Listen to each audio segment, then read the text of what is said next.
Cada estágio de desenvolvimento espiritual pode ser ilustrado pelos estágios de desenvolvimento físico.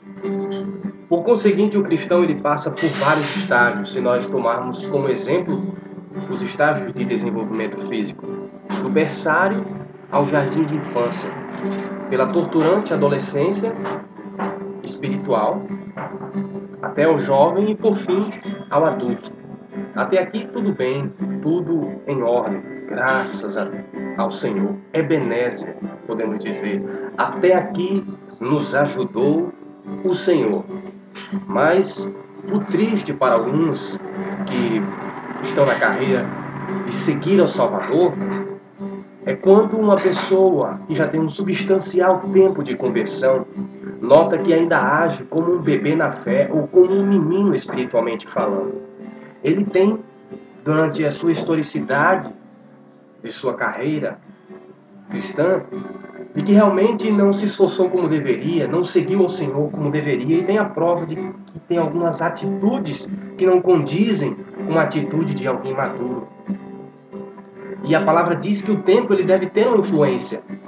Lá em Hebreus ele diz, o escritor aos Hebreus diz que devido o tempo já deveria ser mestres, mas agora é necessário que vos ensine os princípios rudimentares do Evangelho. Então, uma pessoa que nota que está nessa situação, ela frustrada conclui: ainda não alcancei a maturidade. Se pergunta: qual o motivo? Para aqueles que estão passando por isso, a palavra de Deus nos tem algumas respostas. Apenas a palavra de Deus nos dará as respostas. E o primeiro motivo pelo qual muitos ainda não alcançaram a maturidade espiritual é pelo fato de não terem se separado das amizades que não convêm a uma pessoa que segue ao Salvador. A palavra do Senhor diz em Provérbios, capítulo de número 13, versículo 20: quem anda com o sábio será sábio, e o companheiro dos insensatos se tornará mau. É a primeira resposta pelo qual alguns ainda não alcançaram a maturidade. As más amizades, meus irmãos, traz más influências, e um pouco de fermento leveda toda a massa. Segundo motivo pelo qual muitos ainda não alcançaram a maturidade é por falta de leitura da palavra. A palavra de Deus, ela é luz para os nossos pés e lâmpada para os nossos caminhos.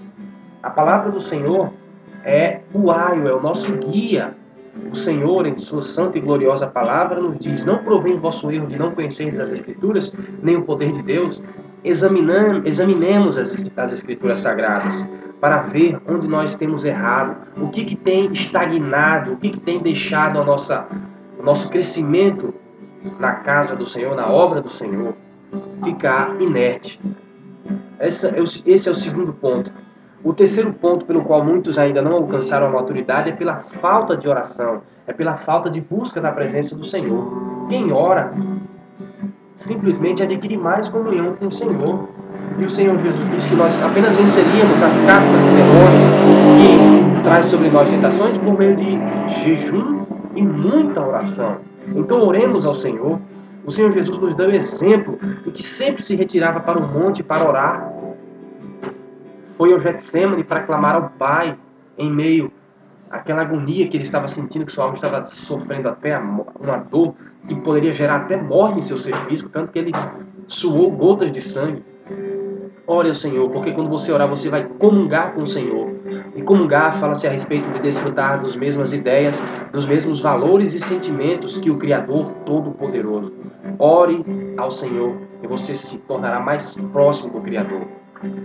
E a quarta resposta que nos mostra o porquê que muitos ainda não alcançaram a maturidade espiritual e estão em um estado como que de adolescente espiritual ou de até mesmo meninos da fé, é simplesmente por estarem exercendo determinado ministério na casa do Senhor apenas por aventura. E a palavra do Senhor nos fala dos perigos que há de nós nos aventurarmos em fazer as coisas na igreja, na obra do Senhor. O exemplo de Ofni e Finéias. A palavra diz que eles eram irreverentes, totalmente desobedientes aos seus pais, principalmente ao sacerdote Eli. Tanto que quando ofereciam aquele alimento que era cozido naquele tacho, eles iam lá irreverentemente, colocavam o garfo e se alimentavam ali, não passando pelo processo que tinha que ser feito para eles poderem se alimentar. Eram totalmente desobedientes, filhos da desobediência. Chega um tempo que a paciência de Deus se esgotou, e quando eles foram oferecer ao Senhor incenso, ofereceram uma especiaria que não tinha sido especificada em Levíticos. O Senhor simplesmente não se agradou e fulminou os dois ali naquele mesmo local. Outro exemplo, Atos dos Apóstolos, capítulo 19, os 7 filhos de Seva quiseram expelir um demônio em nome de Jesus, a quem Paulo prega, usando Paulo como se fosse um intermediário, como se fosse um gancho pelo nome de Jesus através de Paulo. O demônio ficou sabendo que aqueles homens não tinham aval do Salvador para expeli-los e disse: conheço a Jesus e bem sei quem é Paulo, mas vós quem sois? Diz a Bíblia que aquele demônio se assinhorou de 2 deles e por demais que eles os deixou desnudos e feridos. Queridos, a consequência de não estar onde não é chamado é vergonha espiritual, vergonha no ser físico e destruição moral. Então vamos nos colocar onde nós somos chamados, onde Deus quer que nós estejamos. Em meio a tudo isso, em meio a toda essa luta que nós tentamos falar para as pessoas analisar as Escrituras, tem gente que não sabe nem sequer o dom que tem, não sabe nem para que foi chamado. Então, se você estiver passando por isso, Kenneth O. Gandel e Howard G. Hendricks, no livro Manual de Ensino para o Ensinador Cristão, citam um autor chamado McRae.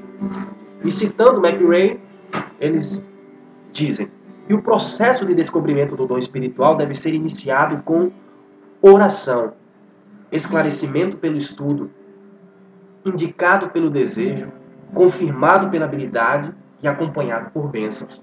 Então, para você dar início ao processo de descobrimento, é óbvio e lógico. Ore ao teu Deus Todo-Poderoso. Ele promete a você que Ele vai te responder.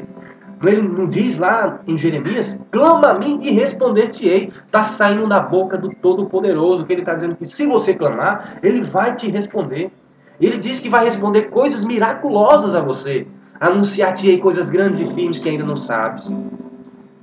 Esclarecimento pelo estudo. Analise as Escrituras.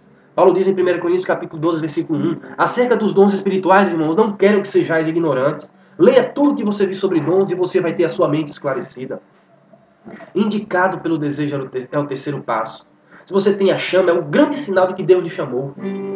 E Deus age dessa forma, neste paradigma. Ele põe o desejo no nosso coração para já dar indício em nós de que Ele nos tem chamado para aquilo. E o paradigma de Deus é esse, Filipenses 2:13. Porque Deus está operando em vós o querer, bem como o efetuar, segundo a sua boa vontade. O quarto processo é confirmado pela habilidade. Quando aquele que é chamado pelo Senhor, que tem o desejo, que orou, que examinou as Escrituras e vê que o seu desejo é coerente com o que tem na palavra, meu irmão, você vai demonstrar uma certa desenvoltura, um certo desembaraço, uma certa intrepidez, uma ousadia para anunciar a palavra do Senhor, para fazer como convém anunciar a palavra do Senhor. E por fim, o primeiro a ser abençoado, se você seguir esse processo, o descobrimento do dom espiritual, o primeiro a ser abençoado vai ser você, e depois os seus. O processo de descobrimento do dom espiritual deve ser iniciado com oração, esclarecimento pelo estudo, indicado pelo desejo, confirmado pela habilidade e acompanhado por bênçãos. É esse o motivo porque muitos ainda não alcançaram a maturidade espiritual. Simplesmente, muitos estão com amizades que não convêm. Muitos não estão examinando as Escrituras, não estão orando ao Criador e, além disso, estão querendo fazer coisas na casa do Senhor sem ter o verdadeiro preparo, sem ter a verdadeira capacitação. E a palavra diz que não deve ser, meus queridos, para massagear o próprio ego que nós devemos estar fazendo a obra do Senhor. A palavra diz que a manifestação do Espírito é dada a cada um para aquilo que for útil. Então, humildemente eu peço a todos que escutarem essa mensagem, que se de alguma forma ou de outra servir para você, põe em prática desta forma sistemática, dessa ordem que estou falando, e você vai ver um resultado espiritual tremendo. Porque ele diz: anunciar-te-ei coisas grandes e firmes que ainda não sabes.